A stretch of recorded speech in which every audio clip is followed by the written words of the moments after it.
Meanwhile, we're getting extraordinary new details about the abrupt break between Donald Trump and his former Attorney General Bill Barr in the weeks after the 2020 election. These revelations come from Jonathan Karl of ABC News, who's standing by to join us in a moment, in a series of interviews for his upcoming book, which he details for The Atlantic. John Karl spoke with Barr about Trump's insistence that the DOJ investigate so-called voter fraud. Barr also launched his own informal inquiries and now tells Jonathan Karl he was skeptical about Trump's claims. If I found something, I had no motive to suppress it. But my suspicion all the way along was that there was nothing there. It was all. That is very different from Barr's remarks to CNN during this September of 2020 interview when he defended Trump's falsehoods about a potentially tainted election after several states expanded mail voting because we were in the midst of a pandemic.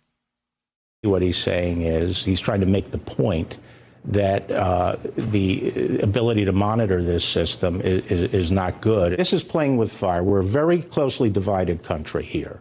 And if people have to have confidence in the results of the election and the legitimacy of the government, and people trying to change the rules to this methodology, which, as a matter of logic, is very open to fraud and coercion, is reckless and dangerous.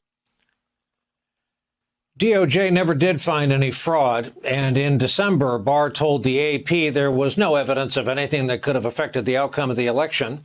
Jonathan Karl reports that during a meeting later in December, a furious Trump unloaded on Barr over the AP story, quote, "How the expletive could you do this to me? Why did you say it? Because it's true," Barr answered. The president, livid, responded by referring to himself in the third person, as he is fond of doing. "You must hate Trump. You must hate Trump." Jonathan Karl, to you and your exclusive. Bill Barr, as we all watched, played palace guard and he played supplicant and he weaponized the DOJ. So what should we make of his conversion of this split from Trump? Well, you're right. I mean, he is somebody who attacks the Mueller report, misrepresented the Mueller report. He overruled career prosecutors to give lenient treatment to Trump's allies, to Roger Stone, to Michael Flynn. He seemed like he was what Trump always wanted, which was his own Roy Cohn at the Justice Department. But as the election approached, he did something different. He came out and he said, Trump was talking about how he wanted to see Biden prosecuted. He wanted to see Obama prosecuted. He talked about how he wanted to have a big Hunter Biden investigation announced. He wanted all the details of the origins of the Mueller report revealed. And at that point, in the months before the election, Barr said no, he wasn't going to get involved politically. He did raise concerns about mail-in voting. But the critical moment for Barr came after the election on December 1st, when Trump was making all those outrageous claims about the election being stolen from him, about crazy allegations, unfounded allegations of fraud. He wanted his Justice Department to go into those states, Brian, and to seize voting machines and to use the power of the Department of Justice to try to overturn those election results in those key states. And what Barr did, and very little of this was actually known at the time, is he actually did his own informal investigation of the major allegations that Trump was looking into. And when he announced on December 1st that he saw no evidence of widespread fraud that could overturn or affect the results of the election, he did that based on information. It wasn't just, he wasn't just responding off the cuff. He actually took Trump's allegations seriously, looked into them. And when he came out and shot it down, it had a tremendous effect. So what we see now in what I reported on here is the reaction that Trump had.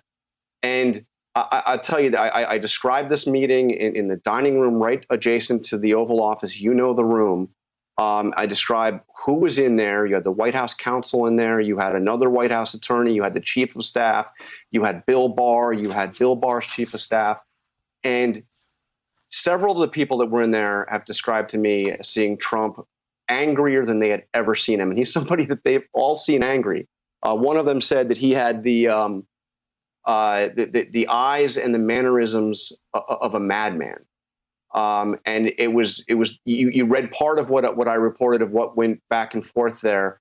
When that meeting broke up, Bill Barr was not sure if he had just been fired. His employment status was, as it was described to me by one participant, uncertain. And he left. He got a call from Meadows the next day. He said, "I think we can keep him from firing you, but you got to promise me you're not just going to resign." And he stayed on for another couple of weeks. But that was a decisive moment where I believe things actually could have gotten a lot worse. If Barr had acted like the way a lot of people expected Barr would have acted, we could have seen a much different result.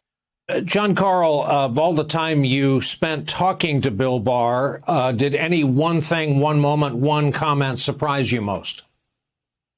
Well, what surprised me was the bluntness with which he described Trump's allegation, using the word that you bleeped out. You know, he said this was all BS. And what surprised me is the way he went through in the weeds. I spent a long time. I interviewed him about 5 different times.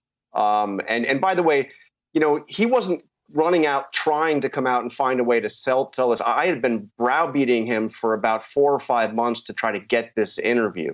And what surprised me is that he was into the weeds about some of these allegations, the allegations about the voting machines, about the ballot dumps in the middle of the night, all the stuff you've seen Donald Trump rant and rave about. He went through and said, well, here's why that's not accurate. But I think there's an important point here, which is this story is not really about Bill Barr and Bill Barr's reputation. That may not matter all that much. He's what is he, like 81 years old? He's not going to serve again. I don't know if that matters.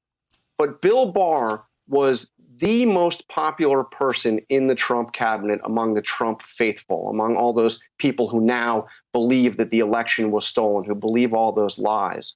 So what I think is significant is how those words will play with those people. I mean, if even Bill Barr, even the guy that stood behind Trump and called the Russia investigation effectively a witch hunt, just like Trump did, even if that guy took the time, looked into all this and says, my God, there is nothing here.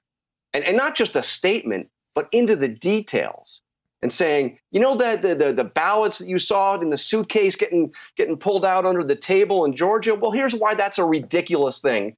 That's the way, he knows the answers. He knows how to answer these people. So, the question is, will it have any impact? I mean, not much has had an impact on that loyal Trump base. But if anything you would think that this would at least move the needle a little bit. It's Bill Barr, and he is not mincing words. He is saying it's all BS.